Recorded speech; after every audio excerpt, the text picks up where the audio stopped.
یا ایھا الذین آمنوا، اے لوگو جو ایمان لائے ہو، ہمیں ہماری صفت ایمان کے ساتھ پکارا جا رہا ہے۔ ایک ہوتا ہے کسی کے نام کے ساتھ کسی کو پکارنا، اور ایک ہوتا ہے کسی کی صفت کے ساتھ اس کو پکارنا۔ نام کے ساتھ پکارنا بھی اچھا لگتا ہے، لیکن جب کسی کو اس کی کسی کوالٹی کے ساتھ پکارا جائے تو وہ اس سے بھی زیادہ اچھا لگتا ہے۔ جیسے رسول اللہ صلی اللہ علیہ وسلم کو صادق اور امین کہا جاتا تھا، تو ایک ہے کوئی آپ کو کہتا ہے یا محمد آپ کے نام کے ساتھ، اور ایک یہ کہ کوئی کہے یا صادق یا امین۔ فرق ہے؟ کیا فرق ہے؟ جو کسی کی خوبی ہو اس کے ساتھ اس کو پکارنا اس کو قریب بھی کرتا ہے اور بات سننے کے لیے تیار بھی کرتا ہے۔ اسی لیے آپ دیکھیں کہ بچوں کو آپ بسا اوقات صرف ان کے نام سے نہیں پکارتے۔ اگر کوئی اچھا کام کریں اور اس کے ساتھ ان کو آپ اس چیز کو یاد کر کے پکارے تو اس سے کیا ہوتا ہے؟ ان کے دل نرم ہوتے ہیں، ان کی توجہ زیادہ ہوتی ہے۔ تو اللہ سبحانہ وتعالی ہم سب کو بھی قرآن مجید میں بارہا ہماری صفت ایمان کے ساتھ پکارتے ہیں، اور یہاں خطاب ہے صحابہ کرام سے، اے لوگو جو ایمان لے آئے ہو، اے ایمان والو سنو، لا تقولو نہ تم کہا کرو، کس سے؟ اپنے نبی سے۔ اپنے نبی سے جب بات کرو تو نہ کہا کرو کیا؟ رائنا، رائنا نہ کہا کرو۔ ہوتا یہ تھا کہ صحابہ کرام کو نبی صلی اللہ علیہ وسلم سے کبھی بات کرنے کی ضرورت پیش آتی، اب وہ آپ کو جب خطاب کرتے کہ آپ ہماری بات سنیں تو یہ نہیں کہتے تھے لسن، سنیے، سنیں، یہ نہیں کہتے تھے، کیا کہتے تھے؟ رائنا۔ یہ بھی ایک اچھا ادب کا طریقہ تھا، جس کا معنی کیا ہے؟ نکالیے اپنے لفظی معنی اور دیکھیے کیا معنی تھا۔ ہمارا دھیان رکھیے، ہماری بات سنیے، ہمارے انہیں کے کان لگائیے، ہماری طرف توجہ کیجیے۔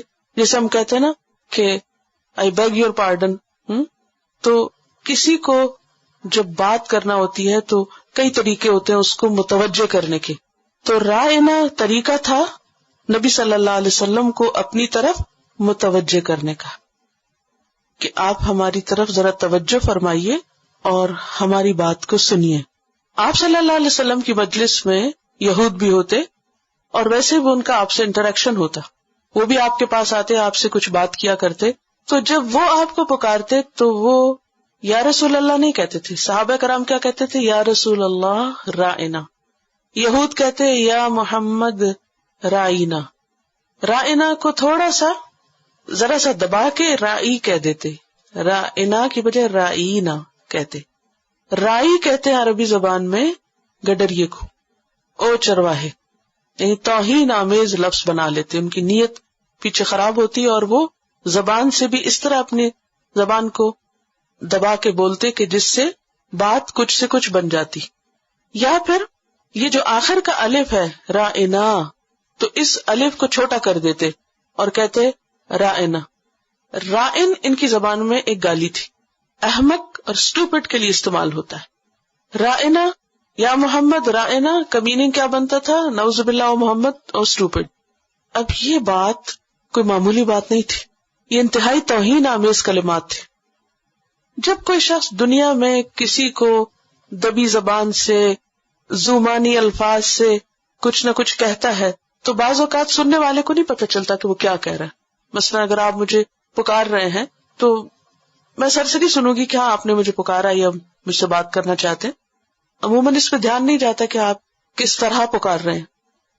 لیکن اللہ سبحانہ وتعالیٰ تو صرف زبان کا ہیر پھیر نہیں، وہ تو نیتیں بھی جانتا ہے کہ کوئی شخص کیا کہہ رہا ہے، کس انداز میں کہہ رہا ہے، کس نیت اور کس سوچ اور کس ارادے سے کہہ رہا ہے۔ تو اللہ سبحانہ وتعالیٰ کو تو فوراً پتہ چل گیا، لہذا اللہ تعالیٰ نے ان کو تو کچھ نہیں کہا جو گڑبڑ کر رہے تھے، اہل ایمان سے کہا کہ تم اس لفظ کو چھوڑ دو، لا تقولوا رائنا، رائنا کا استعمال بند کر دو۔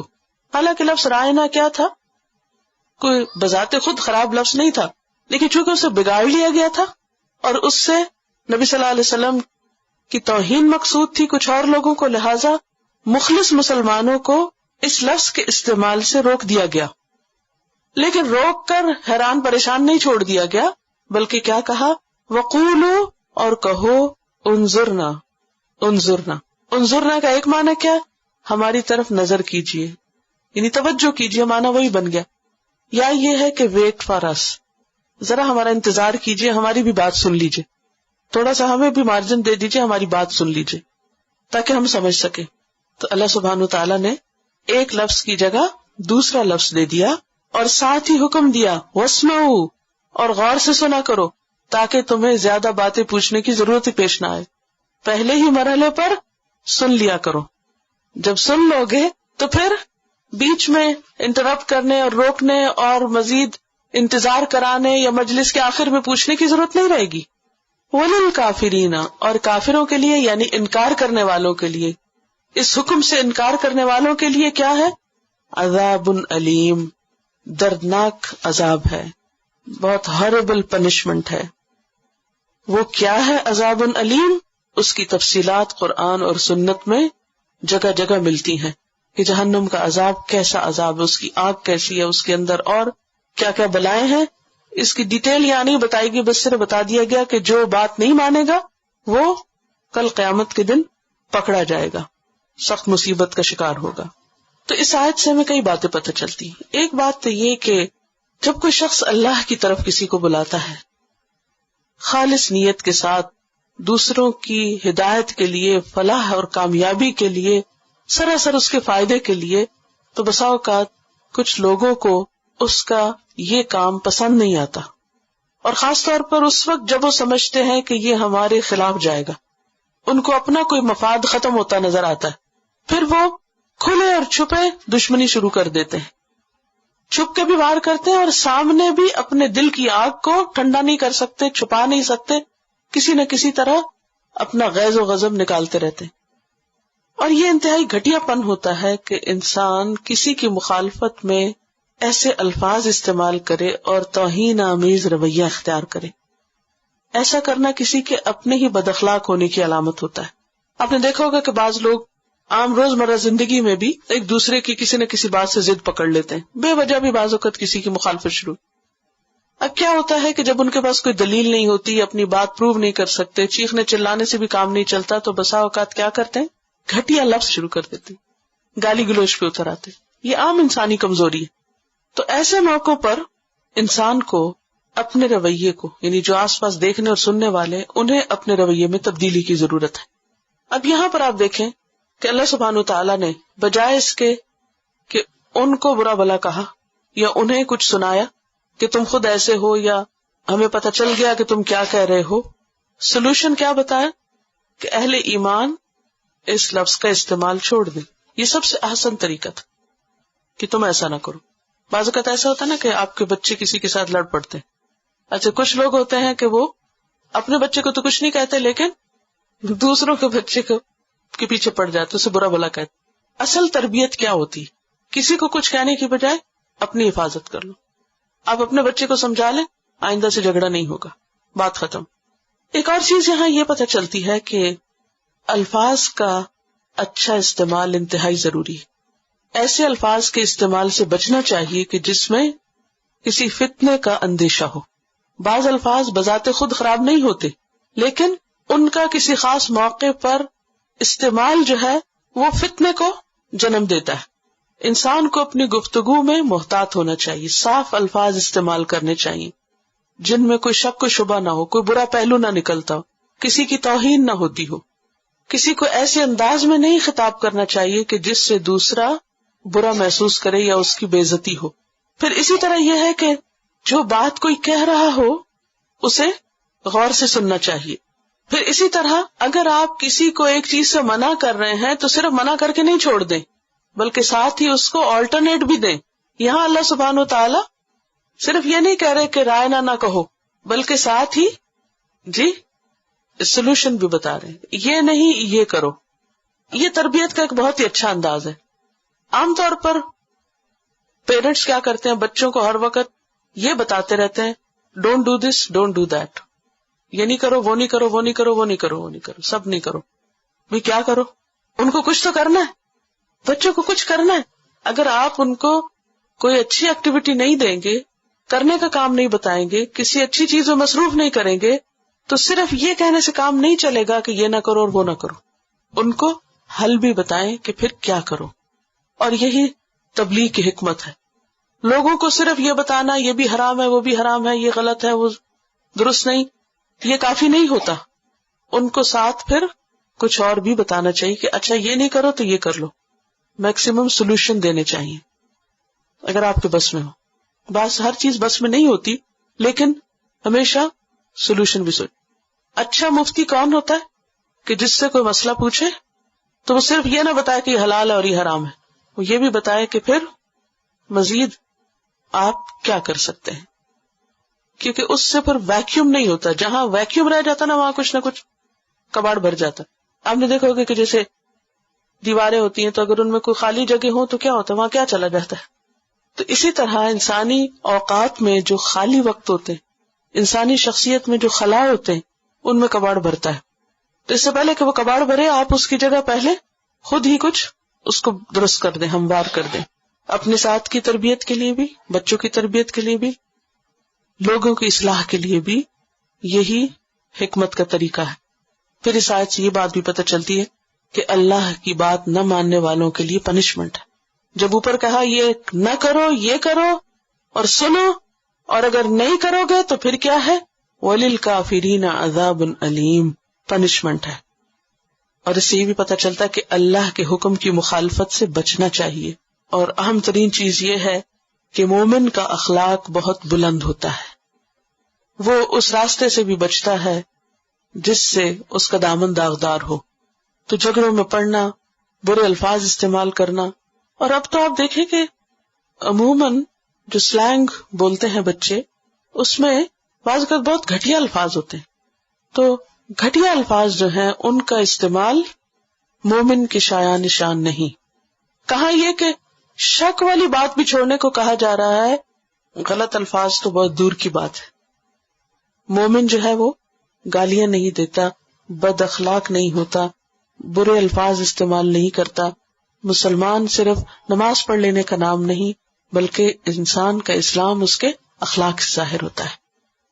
پھر فرمایا ما یود الذین کفروا، نہیں چاہتے وہ لوگ جنہوں نے کفر کیا، من اہل الکتاب، اہل کتاب میں سے، یعنی یہود و نصارہ جو آپ پر ایمان نہیں لائے، ولا المشرکین، اور نہ مشرکین. اور اشارہ ہے یہاں خاص طور پر مشرکین عرب کی طرف.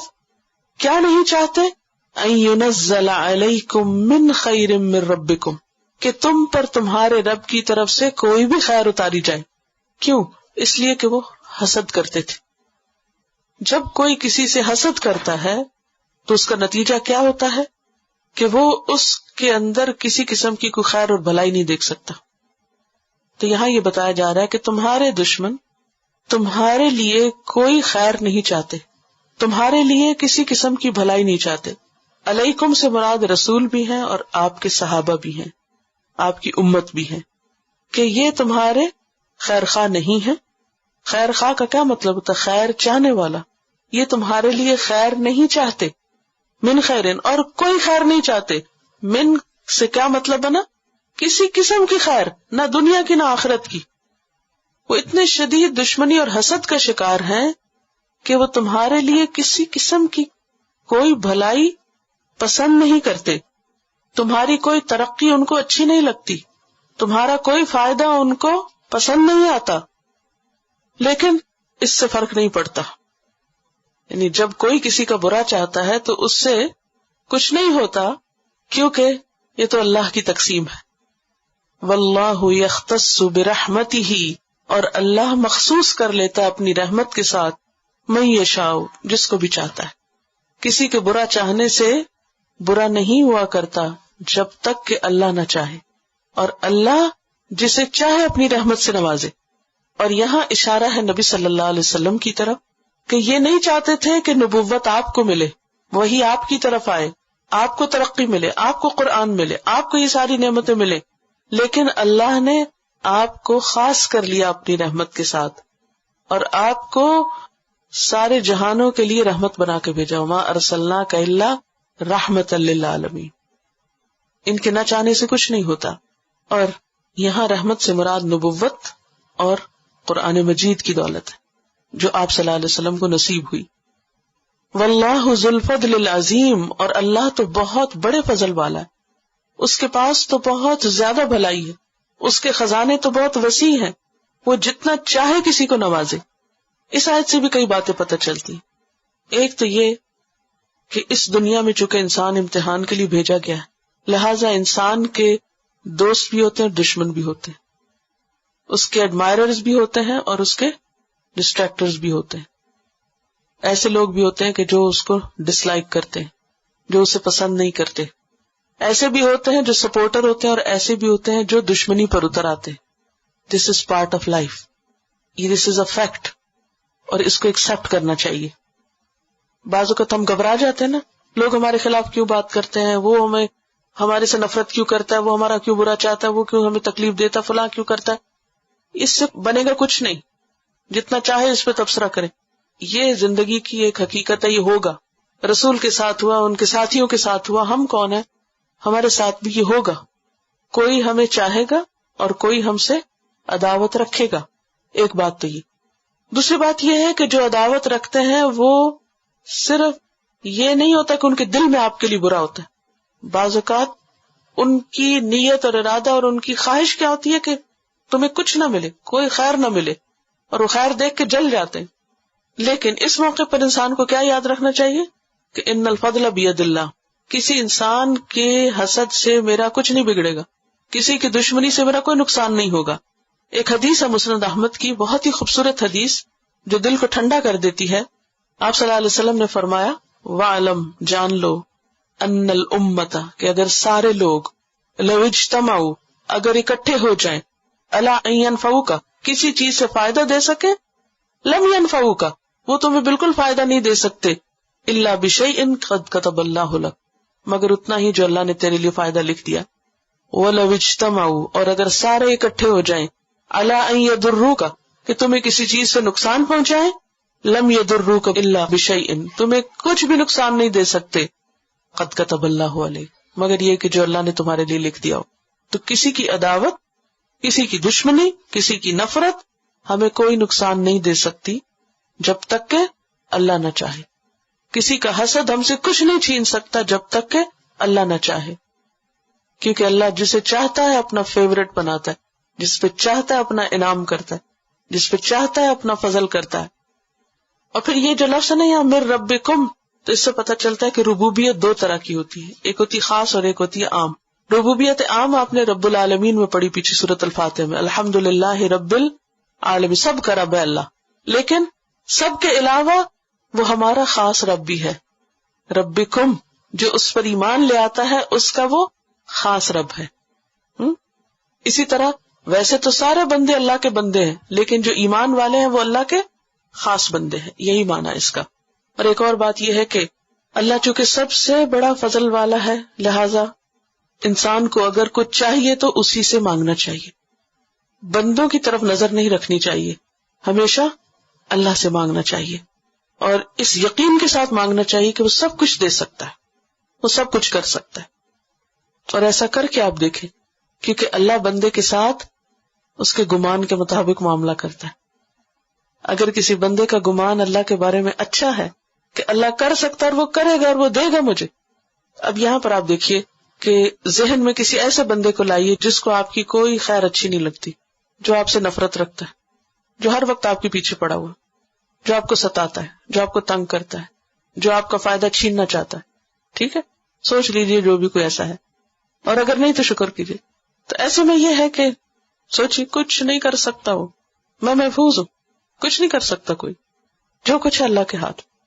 اس فکر میں وقت گزارنے کی بجائے کہ یہ میری نعمت چھین کے لے جائے گا، یہ میرا نقصان کر دے گا، پتہ نہیں یہاں کیا ہو جائے گا، ہر وقت خوف اور ہم اور غم کا شکار رہنے کی بجائے توجہ کس پہ ہونی چاہیے؟ وَاسْأَلُ اللَّهَ مِن فَضْلِهِ، اللہ کا فضل مانگنے پہ، اللہ مجھے تو فلاں کے شر سے محفوظ رکھ اور یہ اپنا فضل عطا کر دے، اس سے زندگی میں سکون ہو جائے گا۔ بہت سے لوگ انجانے قسم کے خدشوں اور توہمات کی وجہ سے خوف زدہ رہتے ہیں اور غمگین اور پریشان رہتے ہیں، معلوم نہیں کل آنے والا وقت کیسا ہو، معلوم نہیں کیا ہو جائے، اور پتہ نہیں وہ میرے ساتھ کیا کر دے، اور یہاں کیا ہو جائے، اور وہاں ہر وقت کسی نہ کسی بے چینی کا شکار رہتے، کوئی کچھ بھی نہیں کر سکتا، ہوگا وہی جو اللہ چاہے۔ ایسے ہر خوف، خدشے اور غم کے موقع پر اللہ کی طرف رجوع کرے اور اللہ سے اس کا فضل مانگے، کیونکہ اللہ کے پاس بہت کچھ ہے دینے کو، کوئی لینے والا ہو۔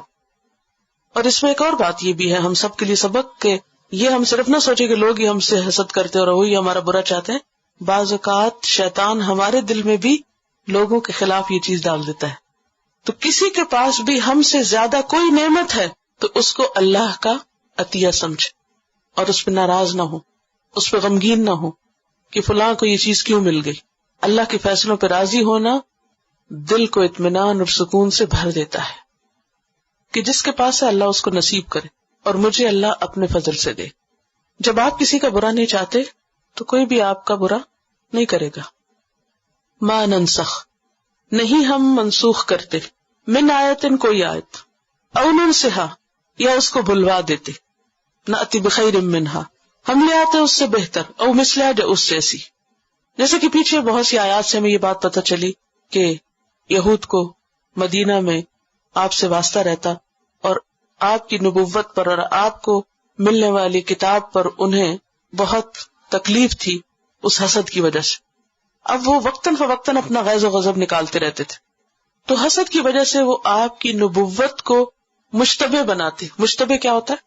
مشکوک، ایسی ایسی باتیں کرتے جس سے لوگوں کے دلوں میں آپ کے بارے میں، آپ کی نبوت کے بارے میں، قرآن کے بارے میں شک پیدا ہو جائے، کیونکہ جب شک پیدا ہو جائے گا تو لوگوں کا اعتبار اٹھ جائے گا، پھر وہ پڑھیں گے نہیں، پھر وہ آپ کو مانیں گے نہیں، آپ کی تعلیمات کو سنیں گے نہیں، بس سب کھیل بگڑ جائے گا۔ بعض اوقات ایسا ہوتا ہے نا کہ لوبڑی والے کے انگور کھٹے، یعنی کہ اگر آپ کو نہیں ملے، آپ نہیں کھا سکے انگور، تو پھر کیا ہے، چھلانگے لگانے کے باوجود بھی نہیں ملے تو پھر یہ ہے کہ اب اس کو غلط ثابت کر دو تاکہ کوئی اور بھی نہ کھا سکے، کوئی اور بھی نہ لے، ٹھیک ہے۔ یا ان کا حال بھی یہ تھا کہ وہ جو کہ ان کو انتظار تھا کہ نبوت ہمارے پاس آئے، ہم میں سے کسی کے پاس آئے گی، وہ نہیں آئی۔ اب چونکہ دوسری جگہ آ گئی، اب ان کی ساری کوششیں کس میں لگ گئی کہ کسی طرح اس کو غلط ثابت کر دو، اس کو روکو، نہیں روک سکتے تو ایٹ لیسٹ اس کے اندر شک ڈال دو تاکہ لوگوں کا اطمینان اٹھ جائے۔ اس کے لیے وہ مختلف اعتراض کرتے رہتے تھے۔ ان اعتراضات میں سے ایک اعتراض یہ تھا کہ اگر محمد صلی اللہ علیہ وسلم اللہ کے رسول ہیں اور قرآن سچی کتاب ہے تو پھر کیوں ایسا ہے کہ کچھ احکام قرآن میں ایسے ہیں جو تورات سے مختلف ہیں، جو ہمارے پاس نہیں اور یہاں قرآن بتاتا ہے۔ یا پھر یہ کہتے کہ خود قرآن کے اندر بعض اوقات ایک حکم آتا ہے، پھر دوسرا حکم اس کے خلاف آ جاتا ہے، پھر تیسرا حکم کچھ اور آ جاتا ہے، تو اگر یہ اللہ کی کتاب ہے تو ایک ہی دفعہ آخری بات کیوں نہیں کہہ دی گئی؟ یہ نسخ کیوں ہو جاتا ہے کہ ایک حکم آتا ہے پھر وہ ایبروگیٹ ہو جاتا ہے، پھر دوسرا آ جاتا ہے اس کی جگہ لے لیتا ہے؟ اور اس میں خاص طور پر ہم دیکھیں گے قرآن پاک میں آگے بڑھتے ہوئے آیات کہ جو منسوخ ہوئی لیکن ابھی تک قرآن پاک میں موجود ہیں، یا بعض اوقات آیات موجود ہیں، احکام بدل کے بعض اوقات آیات بھی لے لی گئی، تو یہ سب کیوں ہوتا ہے؟ تو اس طریقے اس حربے سے وہ قرآن کے بارے میں شکوک پیدا کرتے۔ اس کا جواب اللہ سبحانہ وتعالیٰ نے دیا ہے کہ ہم کوئی بھی آیت اگر منسوخ کرتے ہیں، ایبروگیٹ کرتے ہیں، اس میں تبدیلی کرتے ہیں یا اس کو بھلا دیتے ہیں تو ایسا نہیں کہ ہم بس چھوڑ دیتے ہیں، نأتی بخیر منہا، اس کی وجہ یہ کہ ہم اس سے بہتر چیز لاتے ہیں، یعنی پہلے ایک حکم لائے، کچھ عرصے کے بعد ایک اور آیا، وہ جو بعد میں آنے والا تھا وہ پہلے حکم سے زیادہ بہتر تھا، او مثلہا، یا بعض اوقات ہم اسی کی طرح کا لے آتے ہیں۔ اور ایسا کرنا مشکل تو نہیں، کیونکہ الم تعلم ان اللہ علی کل شیء قدیر، تم نہیں جانتے کہ اللہ ہر چیز پر قدرت رکھنے والا ہے۔ جہاں تک نسخ کا تعلق ہے تو یہ قرآن پاک کے علوم میں سے ایک علم ہے اور اس پر کئی کتابیں لکھی گئی ہیں، ایک بہت طویل چیپٹر ہے، یہ ایک طویل موضوع ہے جس کی ڈیٹیلز میں تو میں نہیں جاؤں گی، لیکن مختصر سا میں آپ کو بتا دوں گی کہ نسخ کس طرح ہوتا ہے، یعنی اس کی مثال کیا ہے۔ تو نسخ کی تین بڑی قسمیں، تین طرح سے ہوتا ہے۔ نمبر ایک، نسخ اللفظ و بقاء الحکم، لفظ منسوخ ہو گیا، حکم باقی رہ گیا، اور اس کی مثال ہے آیت رجم۔ رجم کہتے ہیں شادی شدہ مرد یا عورت اگر زنا کرے تو اس کو پتھر مار کر ہلاک کیا جائے۔ یہ آیت پہلے قرآن پاک میں موجود تھی لیکن بعد میں اس آیت کو ہٹا لیا گیا مگر حکم موجود ہے۔ اور حضرت عمر رضی اللہ تعالیٰ عنہ کی روایت میں، صحیح حدیث میں، اس کی تفصیلات ملتی ہیں. ایسا کیوں کیا گیا؟ یہود کے پاس تورات میں حکم موجود تھا لیکن وہ اس پر عمل نہیں کرتے تھے. مسلمانوں کے پاس حکم آیا، آیت لے لی گئی، لیکن پھر بھی وہ حکم پر عمل کرتے تھے. تو اس کے پیچھے ایک حکمت تھی. دوسری قسم کا نسخ، حکم منسوخ لیکن آیت باقی، لفظ باقی. پہلی میں کیا تھا؟ لفظ منسوخ، حکم باقی. دوسری میں اپوزٹ. کیسے؟ حکم منسوخ، آیت باقی. جیسے سورۃ الانفال کی آیت نمبر 65 اور 66. ایسا کیوں؟ آیت کیوں باقی رکھی گئی؟ تاکہ آیت پڑھنے کا ثواب ملتا رہے. اور پھر یہ دکھانا بھی مقصود تھا کہ اللہ تعالیٰ جو چاہتا ہے کرتا ہے. وہ آیت دے کر بھی حکم ہٹا سکتا ہے، اس کی جگہ ایک اور حکم لے آتا ہے. اور پھر تیسری قسم کیا ہے؟ نہ آیت رہے اور نہ حکم رہے، جیسے رضاعت کا حکم ہے.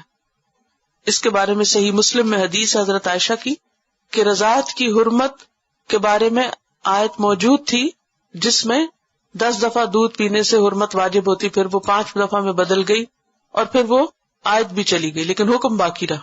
اب آپ دیکھیں کہ انہیں کے قرآن پاک میں نہیں لیکن حدیث میں باقی رہا حکم. تو یہ دونوں طرح کا نسخ ہو گیا، آیت بھی چلے گی اور وہ. اب آپ دیکھیں کہ ایسا کیوں ہوتا ہے، اس کی حکمت کیا ہے کہ کبھی حکم باقی اور لفظ نہیں، کبھی لفظ باقی اور حکم نہیں، اور کبھی دونوں ہی قرآن میں موجود نہیں. تو ایسا کیوں کیا گیا؟ اس کی کیا حکمت تھی؟ اس کا کیا فائدہ تھا؟ اس کا سب سے پہلا فائدہ تو یہ کہ اللہ سبحانہ تعالیٰ کو یہ بتانا مقصود تھا کہ اللہ جو چاہتا ہے کرتا ہے، جو کہ آیت کے اندر ہے. قرآن پاک کی ایک اور آیت میں آتا ہے یمحو اللہ ما یشاء ویثبت. اللہ جس چیز کو چاہتا ہے مٹا دیتا ہے، جس چیز کو چاہتا ہے باقی رکھتا ہے. پھر اسی طرح ایک اور چیز یہ کہ کسی آیت کے پہلے آنے اور اس کے بعد اس کے مقابلے میں ایک اور چیز کے آنے کا فائدہ یہ ہوتا تھا کہ دین آہستہ آہستہ اترا تھا. مثلاً شراب کا حکم 3 سٹیپس میں آیا. پہلے میں سورۃ البقرہ کی آیت نمبر 219 میں پہلی آیت، پھر النساء کی 43 آئی، پھر المائدہ کی 90 اور 91 آئی. پہلی آیت میں حکم دیا گیا کہ یہ آپ سے پوچھتے ہیں خمر اور میسر کے بارے میں، شراب اور جوئے کے بارے میں، کہہ دیجئے کہ ان میں نقصان بھی ہیں اور کچھ فائدے بھی، اور نقصان ان کے فائدوں سے زیادہ ہے. ذہن تیار کر دیا گیا. پھر کچھ عرصے کے بعد دوسری آیت آئی لا تقربوا الصلاۃ وانتم سکارى، کہ جب تم نشے کی حالت میں تو نماز نہ پڑھو. مزید تیاری کرا دی گئی اور لوگوں نے چھوڑ دی کہ اب دن میں 5 دفعہ اگر نماز پڑھنی ہے تو کتنا وقت باقی بچے گا کہ انسان ڈرنک کرے.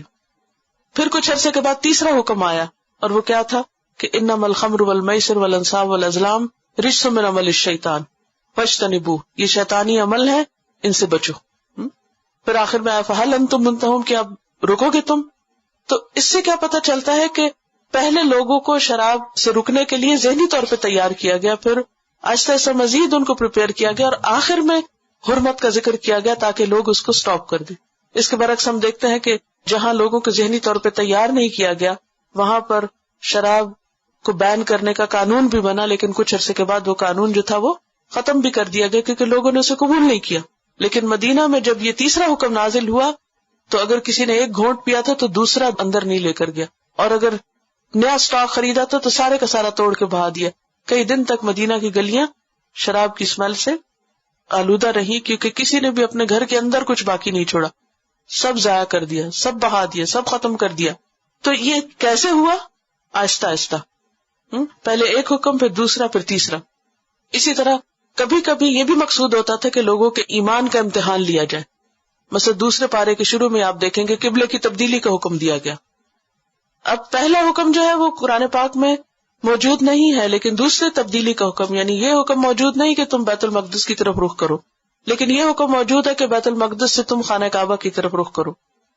بہرحال یہ کافی علمی بحثیں ہیں. اصل حکمت کیا ہے کہ اللہ سبحانہ تعالی ہم سے اپنی اطاعت چاہتے. جیسے کل بھی بات ہوئی تھی نا کہ قتل منع ہے لیکن ابراہیم علیہ السلام کیا کہا کہ اپنے بیٹے کو ذبح کرو. اب یہ کیا ہے؟ اصل میں امتحان ہے، آزمائش ہے. اسی طرح غیر اللہ کو سجدہ منع ہے لیکن امتحان تھا ابلیس کا بھی اور باقی فرشتوں کا بھی کہ آدم کو سجدہ کرو. تو اسی طرح اللہ تعالیٰ چاہتا ہے تو کبھی ایک حکم دیتا ہے، پھر چاہتا ہے تو اس کو ہٹا کے دوسرا دے دیتا ہے. مقصد کیا ہے؟ اطاعت کا پتہ چلے. اور بعض اوقات کچھ اور فائدے بھی ہوتے ہیں، بعض اوقات بدلتے حالات کی رعایت ہوتی ہے. گریجولی دین کو لوگوں کے ذہنوں دماغوں میں پختہ کرنا ہوتا ہے. اور پھر یہاں پر یہ کہا گیا نأتی بخیر منہا، پہلے سے بہتر چیز لائی جاتی، او مثلہا یا ویسی لائی جاتی. اچھا بہتر کی تمہیں سمجھ آتی ہے کہ بہتر چیز لائی گئی، پھر دوبارہ مثلہا کیوں لائی گئی؟ پھر ویسی وہی لے آئی جاتی، ویسی ہی کیوں لائی گئی؟ ایک چیز ویسی کی ویسی پہلی ہٹا کے دوسری دی گئی اور بظاہر دیکھنے میں دونوں میں کوئی فرق نہیں. اس میں بھی ایک نقطہ تو یہ کہ امتحان ہے، اور دوسری بات یہ ہے کہ ہو سکتا ہے کہ بظاہر دوسرا حکم پہلے حکم کی طرح نظر آ رہا ہو لیکن دوسرے حکم کا اجر اور ثواب پہلے سے زیادہ ہو. تو ہمارا فائدہ کس میں؟ اطاعت کرنے میں. جو اللہ تعالیٰ کہتا ہے کر لو. تو یہاں اس کی حکمت بتا دی گئی اور ان کے اعتراض کا جواب دے دیا گیا کہ جو لوگ ایسے شوشے نکال کر لوگوں کو اسلام سے قرآن سے متنفر کر رہے تھے. الم تعلم، پھر دوبارہ کہا گیا کیا تم نہیں جانتے ان اللہ لہ ملک السماوات والارض، کہ اللہ ہی کے لیے ہے آسمان و زمین کی بادشاہت. وما لکم من دون اللہ من ولی ولا نصیر، اور تمہارے لیے اللہ کے سوا نہ کوئی دوست ہے اور نہ کوئی مددگار ہے. تو یہاں پر مراد کیا ہے کہ اگر آسمان اور زمین کی حکومت اللہ کے پاس ہے تو اس کا پورا انتظام بھی اسی کے ہاتھ میں ہے، کوئی اور اس سے چھین نہیں سکتا. جب آسمان و زمین کا انتظام اس کے پاس ہے تو پھر اسی کا حق ہے کہ وہ جیسے چاہے ہمیں حکم دے. جیسے آپ نے دیکھا ہوگا کہ مختلف کمپنیز میں ایک پالیسی بنتی ہے، پھر کچھ عرصے کے بعد وہ پالیسی کیا ہوتی ہے، ریویو ہوتی ہے یا نہیں. اب اگر کوئی مینیجر ایک دن ایک بات کہتا ہے اور اگلے دن کوئی اور بات کہتا ہے تو آپ کو کوئی اعتراض کا حق ہوتا ہے کہ کل تو ہمیں بتایا گیا تھا یہ کام اتنا کرنا ہے، پھر آج آپ کہہ رہے ہیں اس طرح نہیں اس طرح کرنا ہے. تو وائے آپ وائے تو نہیں کرتے، کیا کرتے ہیں؟ ٹھیک ہے ہم تو کام کرنے آئے، اگر آپ چاہیں گے کہ ایک ٹانگ پہ کھڑے ہو جائیں ایک پہ کھڑے ہو، کل کہیں گے دو پہ کھڑے تو دو پہ کھڑے، ہمارا اس سے کیا غرض، ہمیں اس سے کیا، ہمارا کام ہے اطاعت کرنا، جو بھی اتھارٹی ہے اس کی بات ماننا. تو یہاں پر کیا کہا کہ ساری اتھارٹی کس کے پاس ہے؟ اللہ کے پاس ہے. آسمان اور زمین کی ساری کنگڈم، ڈومینین، ملک، حکومت، بادشاہت اللہ کے ہاتھ میں ہے اور وہ جو چاہے حکم دے. اور اللہ کے سوا نہ تمہارا کوئی دوست اور نہ کوئی مددگار، کہ اگر تم ان باتوں میں پڑھ کے اس کا حکم نہیں مانو گے تو کہاں جاؤ گے؟ کون تمہیں بچائے گا؟ کون تمہاری مدد کرے گا؟ لہذا ایسے شکوک و شبہات کا شکار نہ ہو، بلکہ اس کے برعکس جو کہا جا رہا ہے اس کو مان لو. ام تریدون، یا تم چاہتے ہو، ان تسألوا رسولکم، کہ تم بھی اپنے رسول سے سوال کرو، کما سئل موسیٰ من قبل، جس طرح اس سے پہلے موسیٰ علیہ السلام سے سوال کیے گئے. تم بھی اپنے رسول سے ایسے مطالبے کرنا چاہتے ہو جیسے پہلے بنی اسرائیل نے اپنے رسول سے کیا، یعنی ان لوگوں کی باتوں میں آ کے تم اپنے رسول سے طرح طرح کے الٹے سیدھے سوال کرنا چاہتے ہو. کیونکہ یہ لوگ جب مسلمانوں کے دلوں میں شکوک و شبہات ڈالتے تھے تو پھر وہ کیا کرتے تھے، آ کے کہاں سے پوچھتے.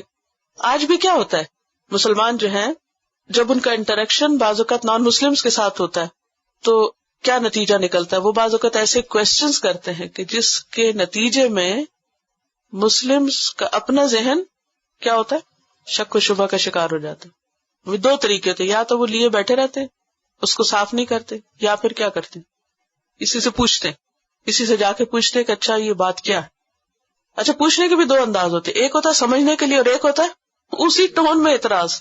جو اعتراض سنا اسی ٹون میں پھر آگے اعتراض کر دیا. اس کا کیا نقصان ہوتا ہے، ایمان کمزور ہوتا ہے اور بعض اوقات ختم بھی ہو جاتا ہے، فائدہ کچھ نہیں ہوتا. اب اگر کوئی یہ کہے کہ یہ ہو ہی نہ تو یہ نہیں ہو سکتا. یہ دنیا امتحان کی جگہ، ایسا ہوگا، شکوک و شبہات بھی ہوں گے، اعتراضات بھی ہوں گے، مخالفتیں بھی ہوں گی اور الزام بھی ہوں گے اور طرح طرح کی باتیں، کیونکہ دنیا میں اللہ نے آزادی دی ہے سب کو. جو کوئی چاہتا ہے جو بولے وہ بول سکتا ہے، جو اعتراض کرنا چاہتا ہے کر سکتا ہے، آپ کسی کو روک نہیں سکتے. لیکن ایسی صورت میں جب ہر طرف سے انسان کے اوپر بوچھاڑ ہو رہی ہے تو انسان کو خود سنبھلنے کی ضرورت ہوتی. ہمیں اپنے پارٹ پہ کیا کرنا چاہیے کہ فوری طور پر اینٹی اسلامک پروپیگنڈے سے متاثر نہیں ہونا چاہیے، اپنا ایمان نہیں کھو دینا چاہیے. اس وقت سنبھلنا چاہیے، اعتراض نہیں کرنے چاہیے اور ناروا مطالبے نہیں کرنے چاہیے اور ایسی باتیں نہیں کرنی چاہیے اچھا اگر آپ مجھے یہ پروو کر دے تو پھر میں یہ بات مان جاؤں گی. نہیں، عام طور بچے ایسے کرتے، اگر آپ یہ پروو کر دے کہ اسلام کی یہ بات درست ہے اور سچی ہے تو پھر ایسا اور ویسا ہوگا. تو یہاں پر بھی مسلمانوں سے کہا جا رہا ہے کہ تم ان کی باتوں میں آ جاتے ہو، تم بھی وہی طرز عمل اختیار کرنا چاہتے ہو، جس طرح کے اعتراض وہ کرتے تم بھی ویسے ہی اعتراض کرو گے آ کے. ام تریدون ان تسألوا رسولکم کما سئل موسیٰ من قبل، ان کی تو پرانی عادت ہے، تم بھی ان سے یہی کچھ سیکھ رہے ہو، تمہیں ایسا نہیں کرنا چاہیے. ام تریدون سے سوال نہیں کیا جا رہا، ڈانٹ پلائی جا رہی، ایسا نہیں کرنا، تم اپنے رسول کو آ کے مت ستانا. اچھا انہوں نے اپنے رسول سے کیا مطالبہ کیا تھا؟ فقد سألوا موسیٰ اکبر من ذلک فقالوا ارنا اللہ جہرۃ. جب وہ لے گئے تھے نا 70 لوگوں کو اور آواز سنوائی، کہتے نہیں سن کے نہیں بات بنی، ہم سامنے دیکھنا چاہتے ہیں. ایک کے بعد ایک مطالبہ. تو مسلمانوں کو منع کیا گیا کہ تم ایسے مطالبے مت کرنا. کیوں؟ کیونکہ بعض اوقات اس کا نتیجہ کیا ہوتا ہے؟ انسان کا ایمان چلا جاتا ہے، اور ایمان کے بدلے کفر انسان کو مل جاتا ہے. اسی لیے آگے کہا گیا وَمَن يَتَبَدَّلِ الْكُفْرَ بِالْإِيمَانِ فَقَدْ ضَلَّ سَوَاءَ السَّبِيلِ. جو ایمان کے بدلے کفر لے گا وہ سیدھے رستے سے بھٹک جائے گا. اس آیت سے یہ پتہ چلتا ہے کہ ٹو مچ کوسچننگ جو ہے اور بال کی کھال اتارنا اور بیکار کی بحثیں کرنا یہ ناپسندیدہ ہے. مومن کا کام کیا ہے؟ سمعنا و اطعنا. جب ہم نے ایک دفعہ مان لیا، ہمارا اعتماد ہو گیا، پھر تو جھگڑے ختم. اور پھر یہ ہے کہ ناروا جو مطالبات ہیں وہ نہیں کرنے چاہیے، کیونکہ ایسے مطالبات اور سوالوں کی کثرت انسان کو سیدھے رستے سے بھٹکا دیتی. انسان کے اندر نصیحت کا ذہن ہونا چاہیے، عبرت کا ذہن ہونا چاہیے کہ کوئی بات سنے تو اس سے کچھ سبق سیکھے، اس سے اپنی روح کے لیے، اپنے عمل کے لیے کوئی غذا لے. یہ نہیں کہ اس وقت انسان اعتراض اور بحث شروع کر دے. صحیح مسلم کی ایک حدیث ہے، نبی صلی اللہ علیہ وسلم نے فرمایا ذرونی ما ترکتکم فانما ہلک من کان قبلکم بکثرت سؤالہم واختلافہم علی انبیائہم. چھوڑ دو مجھے جس پہ میں نے تم کو چھوڑا ہے، یعنی جو میں تم کو بتا رہا ہوں اس پر تسلی رکھو، کیونکہ تم سے پہلے کے لوگ ہلاک ہوئے کس وجہ سے؟ اپنے انبیاء سے کثرت سے سوال اور اختلاف کرنے کی وجہ سے. انہوں نے اپنے پیغمبروں کے ساتھ کیا کیا معاملہ؟ آرگیومنٹس اور اختلاف اور کج بحثیاں اور بیکار کی بحثیں. ان کے نتیجے میں کیا ہوا؟ ان پہ ہلاکت آئی. تو جو میں نے تمہیں دیا سیدھا سیدھا اس کو لے لو. تو اس سے کیا بات پتہ چلتی ہے ہمیں دین کے معاملے میں؟ اس کا مطلب نہیں کہ ضرورت کا سوال بھی ہم نہیں کر سکتے اور بات کی وضاحت نہیں پوچھ سکتے ہیں، لیکن اعتراض کا انداز اور مطالبے کا انداز اور ایک طرح سے ریزنٹمنٹ شو کرنا یہ چیزیں ناپسندیدہ ہیں. بخاری کی ایک اور حدیث میں آتا ہے ان اعظم المسلمین جرما، مسلمانوں میں سب سے بڑا مجرم وہ ہے من سأل عن شیء، جس نے کسی ایسی چیز کے بارے میں سوال کیا لم یحرم، جو حرام نہیں کی گئی تھی، فحرم من اجل مسألته، پھر اس کے سوال کی وجہ سے حرام ہو گئی، تو بہت بڑا مجرم ہے، کیونکہ اس نے لوگوں کی زندگی مشکل کر دی. بعض اوقات سوالوں کی کثرت کیا ہوتی ہے، اس سے عمل مشکل ہو جاتا ہے. مثلا بنی اسرائیل نے جب گائے کے بارے میں بہت سوال کیے تو کیا ہوا؟ آخر میں وہ گائے ڈھونڈنی مشکل ہو گئی. تو اسی طرح دین کے معاملے میں جب ہم بہت سوال کرتے ہیں، مثلا اگر یہ کہا گیا نماز پڑھو تو معلوم کر لینا چاہیے بھی کیسے پڑھو، اس کے بعد بس پڑھ لینی چاہیے. اگر بہت زیادہ پھر ہاتھ اتنا ہو یا اتنا ہو یا اتنا ہو، اور پھر جب پوچھ کے کوئی دلیل کے ساتھ جواب دے دے پھر اس بات پر عمل نہ کرنا جو ہے، یہی ہے یہ تبدل الکفر بالایمان. کہ آپ نے کسی سے سوال کیا، اس نے آپ کو دلیل دے دی، پھر آپ نے دلیل کو ٹھکرا دیا اور چل پڑے اپنی مرضی کرنے. یعنی جب تک پتہ نہیں تھا کسی بات کا، آپ سیدھی طریقے سے جو کر رہے تھے اپنے علم اور سمجھ کے مطابق وہ قابل قبول تھا، اللہ تعالیٰ اس کو قبول کر لیتا. لیکن آپ نے کیا کیا؟ اس میں مزید بحثیں کی، مزید سوال کیے، مزید کھوج کرید کی، چیز اپنے لیے مشکل بنائی. جب سب پتہ چل گیا تو پھر کہا نہیں ہم سے یہ نہیں ہوتا، ہم بس پہلے والی ٹھیک ہے. یہ خرابی ہے، یہاں پکڑ ہوگی. اب نہیں چھٹ سکتے. جب تک نہیں پتا تھا نہیں پتا تھا، اب پتہ چل گیا، اب پتہ کر کے پھر اس پر عمل نہ کرنا یہ غلط ہے. اچھا بعض لوگوں کی عادت ہے کوئی بھی اسکالر آئے اس سے چند ٹپیکل کوشچن پوچھنا شروع کر دیتے ہیں، مارگیج کے بارے میں اور ربا کے بارے میں، بینکنگ پروفٹ کے بارے، اس طرح کی چند چیزیں، ذبیحہ کے بارے میں. ٹو مچ کوشچن ہر ایک سے پوچھتے، پھر دلائل بھی مل جاتے ہیں، جواب بھی مل جاتے ہیں، پھر اس کے بعد کرتے وہ جو ان کی مرضی. کرنا وہ جو مرضی، صرف دوسرے کو زج کرنے کے لیے یا پھر بس ایسے ہی ٹائم پاس کرنے کے لیے ادھر ادھر کی باتیں. ایسا کرنا انتہائی ناپسندیدہ ہے. سوال صرف اس وقت کریں جب آپ کو واقعی کوئی مسئلہ پیش آیا اور آپ سنجیدہ ہوں کچھ کرنے کے لیے. اور اگر آپ نے عمل نہیں کرنا تو مت پوچھے، اگر عمل نہیں کرنا تو مت پوچھے، ورنہ کیا ہوگا؟ پکڑ ہوگی. تو یہاں پر یہ جو جملہ ہے نا وَمَن يَتَبَدَّلِ الْكُفْرَ بِالْإِيمَانِ، کیونکہ کفر کیا؟ انکار، کس چیز کا؟ سوال کرنے کے بعد حق پتہ چلنے کا. تو جو پھر حق کو رد کر دے تو پھر کیا ہوا تھا؟ وَأُشْرِبُوا فِي قُلُوبِهِمُ الْعِجْلَ بِكُفْرِهِمْ. حق کا انکار جب انسان کرتا ہے تو پھر اللہ فتنے میں مبتلا کر دیتا ہے، پھر کسی اور مصیبت میں ڈال دیتا ہے، پھر اس سے نکلنا اس کا مشکل ہو جاتا ہے. تو ایسا شخص فقط دل سوا سے بھی بہت دور نکل گیا، پھر اس کا سیدھے رستے کی طرف آنا بھی مشکل ہو جاتا ہے.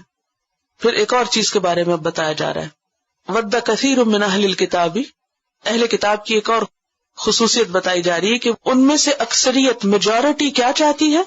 لَوْ يَرُدُّونَكُم مِّن بَعْدِ إِيمَانِكُمْ كُفَّارًا، کہ وہ تمہارے ایمان لانے کے بعد تمہیں دوبارہ سے پھر کافر بنا دے، تمہیں واپس پچھلے دین پہ لے جائیں. مدینہ میں یا مکہ میں جو لوگ کنورٹ ہو گئے تھے، اپنا آبائی دین چھوڑ کر مسلمان ہو گئے تھے، تو دن بدن مسلمانوں کی یہ ترقی اہل کتاب کو پسند نہیں تھی، کیونکہ وہ خود نہیں مسلمان ہوئے تھے نا، تو ان کو یہ اچھا نہیں لگتا تھا کہ کوئی اور مسلمان ہو. لہٰذا وہ طرح طرح کے فتنے چھوڑتے رہتے اور شوشے چھوڑتے رہتے. مقصد کیا تھا کہ اس کی وجہ سے مسلمان اپنے دین سے بددل ہو کر واپس پلٹ جائیں جہاں سے وہ آئے ہیں. تو اللہ تعالیٰ خبردار کر رہے ہیں کہ دیکھو، بہت سے اہل کتاب یہ چاہتے ہیں کہ تمہارے ایمان لانے کے بعد، دین میں آنے کے بعد تمہیں واپس کافر بنا دے. اور یہ ہر دور میں رہا ہے کہ جب بھی کوئی شخص دین کے بارے میں سنجیدہ ہونے لگتا ہے یا دین کے بارے میں آگے آنے لگتا ہے تو دوسرے لوگ کانشیس ہو جاتے. یہ نہیں ہوتے کہ اچھا یہ 5 وقت مسجد جانے لگا ہے، اب حجاب اوڑھ لیا، جب فلاں نے تو داڑھی بھی رکھ لی، اب تو فنڈامنٹلسٹ ہونے لگا ہے، اب اس کا کچھ بندوبست کرو. ایسا نہیں ہوتا کہ شیطان کھلا چھوڑ دے اور آپ کو آسان راستہ دے دے کہ اچھا چلو ٹھیک ہے سیدھے راستے پہ چلو. تو یہاں پر خبردار کیا جا رہا ہے کہ ایسا کیوں ہے؟ حسدا من عند انفسہم، ان کے حسد کی وجہ سے. من بعد ما تبین لہم الحق، اس کے بعد کہ ان کے لیے حق واضح ہو چکا ہے. کیونکہ نبی صلی اللہ علیہ وسلم کی آمد سے پہلے وہ انتظار میں تھے، انہیں نشانیاں پتہ تھیں. جب آپ آئے وہ پہچان بھی گئے، حق سامنے آ گیا. لیکن چونکہ ان کا خیال یہ تھا کہ نبوت ان کا قومی حق ہے، انہی کی قوم میں نبوت آنی چاہیے، جو نہیں آئی تو حسد کا شکار ہوئے. جب حسد کا شکار ہوئے تب انہیں اچھا نہیں لگتا تھا کہ کوئی اور اس حق کو قبول کرے. تو اس پر اب کیا ہے؟ مسلمانوں کو خبردار کیا جا رہا ہے کہ ایسا ہوگا. اچھا، جب یہ پتا چلے کسی کو کہ کوئی مجھے میرے دین سے ہٹانا چاہتا ہے یا کوئی میری نعمت مجھ سے چھیننا چاہتا ہے، کیونکہ دین تو ہمارے لیے اب کوئی بہت قیمتی چیز رہی نہیں، اس لیے اس کی مثال شاید آپ کو سمجھ نہ آئے. اگر کسی وقت آپ کو پتا چلے کہ کوئی آپ سے آپ کی کوئی نعمت چھیننا چاہتا ہے، مثلاً آپ کے پاس قیمتی جیولری ہے یا کوئی کار ہے یا کوئی اور چیز ہے ایسی، تو جو ہی آپ کو پتا چلے کہ کوئی شخص آپ سے حسد کر رہا ہے اس کی وجہ سے اور وہ آپ سے چھیننے کے چکر میں ہے، تو آپ کے اندر کیا پیدا ہوگا؟ کیا خیال آئے گا؟ کوئی اور چیز سوچ لی، ہو سکتا ہے ان میں سے کوئی چیز آپ کو نہ پسند ہو. کوئی چیز بھی جو آپ کو پسند ہو اور آپ کو اپنی جان سے زیادہ عزیز ہو، جب آپ کو یہ پتا چلے کہ کوئی اور اس کو چھین رہا ہے، کسی کو اگر یہ پتا چلے کہ کوئی عورت اس کے شوہر کے پیچھے ہے اور اس کو اپنی طرف مائل کر رہی ہے، تو اس کی بیوی کے دل میں کیا آئے گا؟ غصہ، اشتعال. جب اللہ سبحانہ وتعالیٰ نے اہل ایمان کو بتا دیا کہ یہ تم چالیں چل رہے ہیں تمہیں تمہارے دین سے ہٹانے کے لیے، اور اس وقت کے جو مومن تھے ان کے لیے ایمان دنیا کی ہر چیز سے زیادہ قیمتی چیز تھی، تو ان کی غیرت جاگنی تھی اور وجہ بھی بتا دی گئی کہ یہ حسد کا شکار ہے. تو اب یہ کہ اشتعال آئے گا، غصہ آئے گا. جب انسان کو غصہ آتا ہے تو پھر انسان کیا کرتا ہے؟ کہاں تک جاتا ہے؟ جتنا کسی کا بس چلے. ٹھیک ہے، مختلف لوگوں کا ریاکشن مختلف ہوتا ہے. اب مسلمان ابھی کمزور تھے، اب اگر کسی طرح وہ ریاکٹ کرتے تو نقصان کیا ہوتا؟ کس کا ہوتا؟ بعض اوقات آپ نے دیکھا ہوگا کہ ایک شخص ظالم ہوتا ہے اور وہ کسی پہ ظلم کر رہا ہوتا ہے، اور مظلوم کا ریاکشن بعض اوقات ایسا نیگیٹو ہوتا ہے کہ وہ کیا بن جاتا ہے؟ وہ ظالم بن جاتا ہے، اور جو اصل ظالم ہوتا ہے وہ آرام کر رہا ہوتا ہے. تو اس لیے یہاں پر کیا فرمایا گیا؟ فافو، یہ جو کر رہے ہیں نا، کرنے دو ان کو، معاف کرو، درگزر کرو. وصفہو، چھوڑ دو اس بات کو، اس پہ زیادہ توجہ نہ کرو. فافو وصفہو حتی یاتی اللہ بامرہ، یہاں تک کہ اللہ اپنا فیصلہ لے آئے. اور وہ فیصلہ کیا ہے؟ کہ تم اتنے مضبوط ہو جاؤ، اسلام کی اتنی ترقی ہو جائے کہ پھر تم ایسی چیزوں سے نبٹ سکو. لیکن ابھی کیا کرو؟ معاف کر دو، درگزر کرو. اب آپ دیکھیے کہ وہاں پیچھے بھی جب اللہ سبحانہ تعالیٰ نے دیکھا کہ مسلمانوں کا ایک لفظ مس انٹرپریٹ ہو رہا ہے تو اللہ تعالیٰ نے دوسروں کو کچھ کہنے کی بجائے کس کو کہا؟ اہل ایمان سے کہا کہ یہ لفظ چھوڑ دو. یہاں غلطی کسی اور کی ہے اور سمجھایا کس کو جا رہا ہے؟ مسلمانوں کو، کہ تم فتنے سے بچو، فساد نہ پیدا ہونے دو، اور اپنی صلاحیتوں کو ابھی ایسی جگہ نہ لگاؤ کہ جہاں سے کوئی نتیجہ نکلنے والا نہیں. معاف کرو، درگزر کرو، تاکہ تم اپنے کام پہ فوکس کر سکو. اچھا، آپ نے دیکھا ہوگا کہ بعض اوقات انسان زندگی میں بیکار کی بحثیں اور لڑائیاں اور ایسی چیزیں چھیڑ بیٹھتا ہے جس کی وجہ سے وہ اپنے اصل کام کو بھی بھول جاتا ہے، پیچھے رہ جاتا ہے.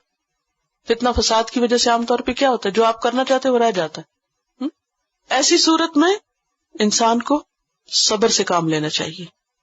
ان اللہ علی کل شیء قدیر، بے شک اللہ ہر چیز پر قادر ہے، وہ عاجز نہیں ہے، وہ تمہاری مدد کرے گا، تمہیں ترقی ہوگی، وہ اللہ کا فیصلہ آئے گا، لیکن فی الوقت ابھی تم صبر سے کام لو.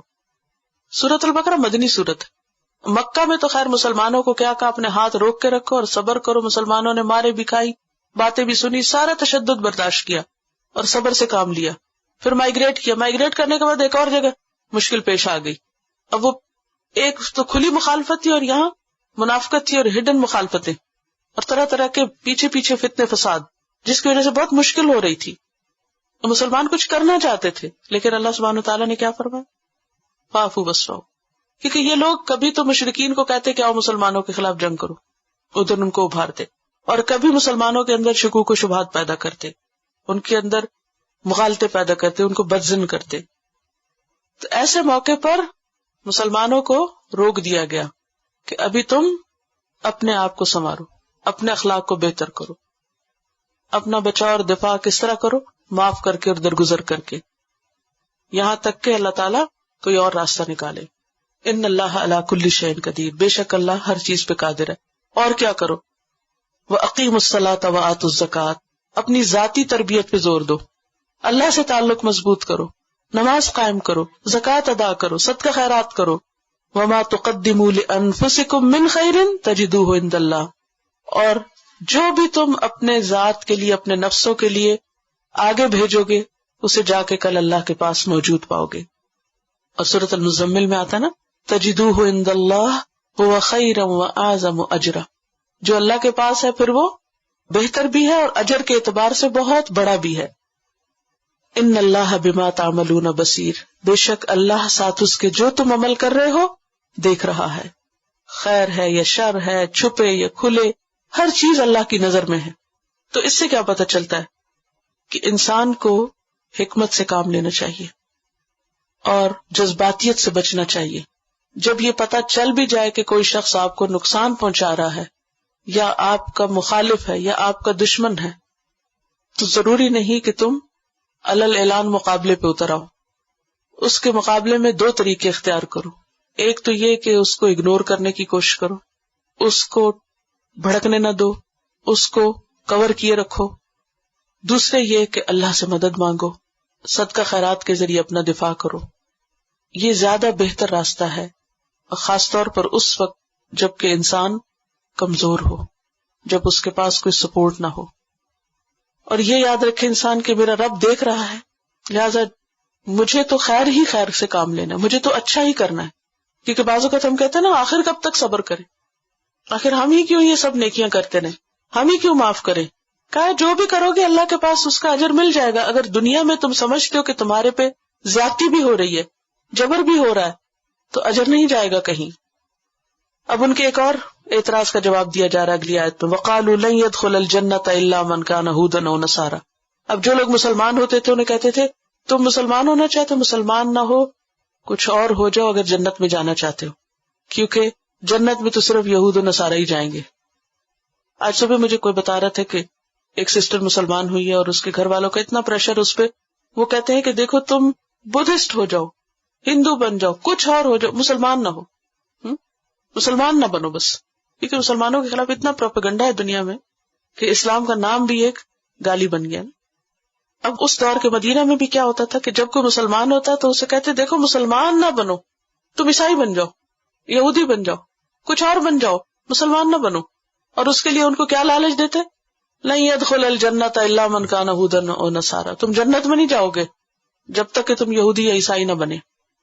تلک امانیہم، یہ ان کی اپنی وشفل تھنکنگ ہے، ان کے اپنے خیالات ہیں، یہ ان کی اپنی تمنائیں ہیں، ان کے اپنے ڈریمز ہیں. قل ہاتوا برہانکم، کہ لاؤ اپنی کوئی دلیل. کہاں لکھا ہے کہ صرف یہود و نصارے جنت میں جائیں گے؟ ان کنتم صادقین، اگر تم سچے ہو. تو اس سے یہ پتہ چلتا ہے کہ جب کوئی اسلام کے خلاف، آپ کے خلاف کوئی پروپیگنڈا کرے تو صرف کسی کی باتوں کے زور پر اس کو مان نہیں لینا چاہیے، شکوک و شبہات کا شکار نہیں ہونا چاہیے. کیا کرنا چاہیے؟ دلیل مانگنی چاہیے کہ کہاں لکھا بتاؤ. بعض لوگ کہتے ہیں نا کہ اچھا یہ پڑھ لو تو جنت میں چلے جاؤ گے، وہ کر لو تو جنت میں چلے رہو. یہ ہے نا باتیں عام. وہ وظائف کی کچھ کتابیں میں نے بچپن میں دیکھی تھی، اس میں لکھا تھا اگر آپ جمعرات کی رات کو فلاں چیز اتنی دفعہ پڑھ لیں تو آپ کے لیے جنت میں اتنے 1000 محل بن جائیں گے. ہے نا ایسی باتیں، شاید آپ نے بھی پڑھی ہوں. سورۃ یاسین اتنی دفعہ پڑھ لیں تو آپ کو یہ اور یہ چیز مل جائے. اور معلوم ہے اتنے انگنت فائدے لکھے ہوتے ہیں کہ حد ہی نہیں. ان باتوں کی کیا دلیل ہے؟ ہاتھوں برہانکم، کہاں لکھا ہے؟ نہ قرآن میں لکھا ہے نہ سنت میں لکھا ہے. یہ کہاں سے گھڑ لائے ہو تم کہ ایسا کر لو تو یہ مل جائے گا، ویسا کر لو تو یہ مل جائے گا؟ نہیں، یہ سب اصل دین سے ہٹانے والے طریقے ہیں، اور ایسی باتوں کی دلیل مانگنی چاہیے. جنت میں جانے کا طریقہ کیا ہے؟ بلا، کیوں نہیں، بلکہ بات یہ ہے من اسلم وجہہ للہ، جس نے اپنا چہرہ اللہ کے سپرد کر دیا، اپنی نیت کو اللہ کے لیے خالص کر لیا، اپنا آپ اللہ کے حوالے کر دیا. وہ محسن، اور وہ محسن بھی ہے، اس کے کام بھی بہت خوبصورت ہیں، اس کے عمل بھی بہت اچھے ہیں، اس کی نماز بہت اچھی ہے، اس کا صدقہ خیرات، اس کا اخلاق، اس کا رویہ، اس کا معاملہ لوگوں کے ساتھ، اس کا لین دین، اس کی تجارت، اس کی سیاست، اس کی سب چیزیں خوبصورت ہیں. وہ محمد صلی اللہ علیہ وسلم کے بتائے ہوئے طریقے کے مطابق ہے، اس اسوہ حسنہ کے مطابق ہے. وہ محسن فلہ اجرہ عند ربہ، اس کا اجر اس کے رب کے پاس ہے، وہ جنت میں جائے گا، وہ اپنے رب کے پاس قابل قبول ہے. ولا خوف علیہم ولا هم يحزنون، نہ ان پر کوئی خوف ہوگا اور نہ ہی وہ کبھی غمگین ہوں گے. کون غم اور خوف سے پاک ہے؟ جو اپنے کام کو اللہ کے لیے خالص کر لے اور جو اپنے طریقوں میں، اپنی عملی زندگی میں سنت کی پیروی کرے. یاد رکھیے کہ سنت کی پیروی جو ہے وہ صرف کسی زبانی کلامی باتوں کا نام نہیں ہے. سنت کی پیروی اس وقت ہوتی ہے جب ہم اس کی کچھ حدود کا خیال رکھتے ہیں. کسی بھی کام کو کرنے کے لیے ہمیں یہ دیکھنا ہوگا کہ نبی صلی اللہ علیہ وسلم نے کس طرح کیا، کہا کیا. مثلاً اگر آپ نے قربانی کے لیے گائے یا بکرا ذبح کرنے کے لیے کہا ہے تو سنت کی پیروی اسی میں ہے کہ گائے یا بکرا وغیرہ ہی ذبح کیا جائے. اگر کوئی شخص کہ نہیں میں تو گھوڑا ذبح کروں گا کیونکہ گھوڑا زیادہ قیمتی ہے، زیادہ ثواب ملے گا، تو وہ محسن نہیں ہے. کیوں؟ گھوڑے کی کتنی شان ہوتی ہے نا، کتنا گرینڈ قسم کا اینیمل. اب کوئی کہے محسن تو خوبصورت کام کرنے والا، دیکھو سارے بکریاں لے کے ذبح کر رہے ہیں، میں تو گھوڑا ذبح کروں گا، تو یہ ایسا شخص محسن نہیں ہے. کیوں؟ کیونکہ اس نے سنت کی پیروی نہیں کی، اس نے وہ نہیں کیا جو کہا گیا، جو آپ نے کیا. پھر اسی طرح یہ ہے کہ اسی مقدار میں کی جائے وہ چیز جو نبی صلی اللہ علیہ وسلم نے کی. اگر آپ نے ظہر کی نماز 4 رکعتیں پڑھی ہے فرض، تو کوئی کہے نہیں میں تو 5 پڑھوں گا کیونکہ 5 زیادہ ہے، تو اس کی نماز خوبصورت نہیں. کیوں؟ خواہ وہ زیادہ ہے، زیادہ ویٹ گین کرنے سے کوئی خوبصورت تھوڑی ہو جاتا ہے. تو اسی طرح نماز کی رکعتیں 4 سے 6 کرنے سے کوئی وہ نماز خوبصورت نہیں ہوتی. اس کی خوبصورتی کس میں ہے؟ کس میں خوبصورتی؟ جتنا کیا اتنے بس وہاں رک جاؤ. پھر یہ ہے کہ اس وقت میں کام کرنا جس میں کرنے کے لیے کہا گیا ہے، وہ اس کام کو خوبصورت بناتا ہے. کہتے ہیں نا ویلے دی نماز تے کویلے دیاں ٹکراں، یہ پنجابی کا ایک محاورہ ہے. ویلے دی نماز کا کیا مطلب ہے؟ کہ وہ نماز خوبصورت ہے جو ٹائم کے اندر پڑھی جائے. اور کویلے کا کیا مطلب ہے؟ ٹائم گزرنے کے بعد وہ کیا ہے؟ بس ٹکرے ہیں آپ، بس سجدے کر رہے ہیں قضا کر کے. تو خوبصورت کیا ہے؟ وقت کے اندر کی نماز. 9 ذی الحج کو عرفہ میں قیام کرنا. آپ یہ کہیں کہ جی 10 کو بالکل خالی اگر میں بہت یکسوئی سے وہاں جا کے ساری عبادت کروں گی تو وہ قبول نہیں. تو وقت کی پابندی، مقدار کی پابندی، وقت کی پابندی، چیز کی جو کائنڈ ہے اس کی پابندی، پھر یہ کہ جگہ کی پابندی. مثلا جگہ کی پابندی میں اگر کوئی شخص کہے کہ میں مسجد کے علاوہ کہیں اور اعتکاف کر رہا ہوں، مثلا کوئی کہے میں جنگل میں جا کے اعتکاف کرتا ہوں کیونکہ وہاں کوئی نہیں ہوگا تو میں زیادہ عبادت کروں، تو اعتکاف قابل ہے، کیونکہ قرآن میں اللہ سبحانہ وتعالیٰ انتم عاکفون فی المساجد، خاص طور پہ مردوں کے لیے کیا حکم ہے؟ اعتکاف کہاں ہوتا ہے؟ مسجد میں ہوتا ہے۔ اب اگر کہ نہیں میں تو سی این ٹاور پہ جا کے بیٹھوں گا کیونکہ وہ بہت خوبصورت ہے، بہت اونچا، بہت گرینڈ ہے، تو قابل قبول نہیں۔ اسی طرح یہ ہے کہ کیفیت، طریقہ نہ خوبصورت نماز میں کیا ہے کہ جیسے رکوع کیسے ہو، اسٹریٹ جھکے ہوئے ہوں آپ، یعنی کہ پراپر جھکے ہوئے ہوں۔ اگر کوئی کم جھکا ہوا ہے تو وہ بھی نماز خوبصورت نہیں، اور اگر کوئی بہت زیادہ جھکے تو وہ بھی خوبصورت نہیں۔ بعض لوگ آپ دیکھیں نا کہ رکوع کرتے ہیں تو وہ سر کو اتنا جھکا دیتے ہیں جیسے وہ مڑے ہی چلے جا رہے ہوں، یہ بھی خوبصورت نہیں۔ اور بعض لوگ تو پورا جھکتے ہی نہیں، ڈر لگتا ہے شاید ان کو کہ کمر نہ ٹیڑھی ہو جائے، حالانکہ کمر کی بیسٹ ایکسرسائز ہے پراپر رکوع۔ اور پراپر رکوع کیا ہے کہ جب آپ جھکے تو اس طرح بالکل سیدھی ہو کمر اور سر بھی برابر ہو، یہ خوبصورتی ہے نماز کی۔ اسی طرح سجدہ ایسے کرنا جیسے نبی صلی اللہ علیہ وسلم نے کیا، مثلا بازو پھیلانے سے منع کیا گیا کہ کتے کی طرح بازو نہ پھیلاؤ، اور اگر کوئی ایسے پھیلاتا ہے تو خوبصورت نہیں رہے گی سجدہ۔ تو بہترین سجدہ کیا ہے کہ اس کو ہاتھ یعنی کونیاں اٹھا کے ہاتھوں پہ سجدہ کرو، تو اگر اس طریقے پہ نہیں کیا تو خوبصورت نہیں ہے، محسن نہیں ہے آپ، ٹھیک ہے۔ تو کن کن چیزوں کا خیال رکھنا ہوتا ہے؟